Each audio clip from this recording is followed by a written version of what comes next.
Assalamualaikum warahmatullahi wabarakatuh. Perkenalkan, nama saya Andra Hafiz Ramadan, NIM 2205040098. Di sini saya akan menjelaskan pembidangan hukum publik atau hukum pidana. Definisi hukum pidana menurut Pompey. Hukum pidana adalah keseluruhan aturan hukum yang mengenai perbuatan yang dapat dihukum dan aturan pidananya. Kemudian menurut Apeldoorn, hukum pidana material berkaitan dengan perbuatan dan formil, berkaitan dengan penegakan hukum pidana material. Sedangkan menurut Muljadno, bagian hukum yang berlaku di suatu negara mengadakan dasar untuk menentukan perbuatan yang tak boleh dilakukan serta sanksi, kemudian kapan dan dalam hal apa sanksi dapat dijatuhkan, dan yang terakhir itu cara pengenaan pidana dapat dilaksanakan. Kemudian menurut Zainal Abidin, perintah dan larangan yang jika dilanggar ditetapkan sanksi. Cara atau alat dapat diadakan reaksi terhadap pelanggaran. Yang terakhir itu ruang lingkup waktu dan wilayah berlakunya. Asas-asas hukum pidana. Asas tidak ada hukuman tanpa kesalahan menurut Ginstreff Zonderschuld. Kemudian asas bahwa apabila ada perubahan dalam perundang-undangan sesudah peristiwa itu terjadi, maka dipakailah ketentuan yang paling menguntungkan bagi si tersangka. Kemudian asas hukum pidana khusus mengesampingkan hukum pidana umum. Lex specialis derogat legi generalis. Lalu yang terakhir, asas bahwa hukum pidana Indonesia berlaku terhadap seorang yang dalam bilangan Indonesia melakukan suatu tindak pidana. Tujuan hukum pidana.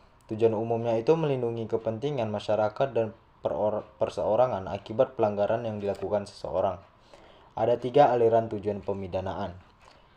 Pertama itu aliran klasik, berfokus pada pembalasan atas perbuatan jahat seseorang demi melindungi kepentingan masyarakat. Kemudian ada aliran modern, berfokus pada aspek kondisional dalam diri pelaku agar hak calon terpidana terlindungi dari perlakuan sewenang-wenang penguasa. Kemudian yang terakhir itu adalah aliran neoklasik, gabungan aliran klasik dan modern dengan memerhatikan aspek perbuatan dan kondisi pelaku secara seimbang, melindungi kepentingan masyarakat dan individu. Lalu ada sumber hukum pidana. Sumber hukum tertulisnya itu dari KUHP, kemudian dari Undang-Undang Pidana di luar KUHP atau UU Tindak Pidana Korupsi, Undang-Undang Terorisme, Undang-Undang Tindak Pidana Pencucian, dan lain-lain. Ketiga ada undang-undang non-pidana, yaitu UU Perbankan, UU Kesehatan, UU Lingkungan Hidup, dan lain-lain. Lalu ada sumber hukum tidak tertulis, yaitu hukum pidana adat dan hukum pidana agama. Jenis-jenis hukum pidana pokok atau yang utama. 1. Pidana mati. Algojo digantung bergeser menjadi ditembak. Yang kedua, pidana penjara meliputi pidana seumur hidup, kemudian pidana penjara selama waktu tertentu, paling lama 20 tahun dan paling cepat 1 tahun 4 bulan. Ketiga, pidana kurungan paling lama 1 tahun 4 bulan, paling cepat 1 hari. Kemudian ada pidana denda, yaitu memasukkan uang ke dalam kas negara. Lalu yang terakhir itu pidana tutupan, yaitu khusus untuk orang-orang terhormat. Delik, istilah lain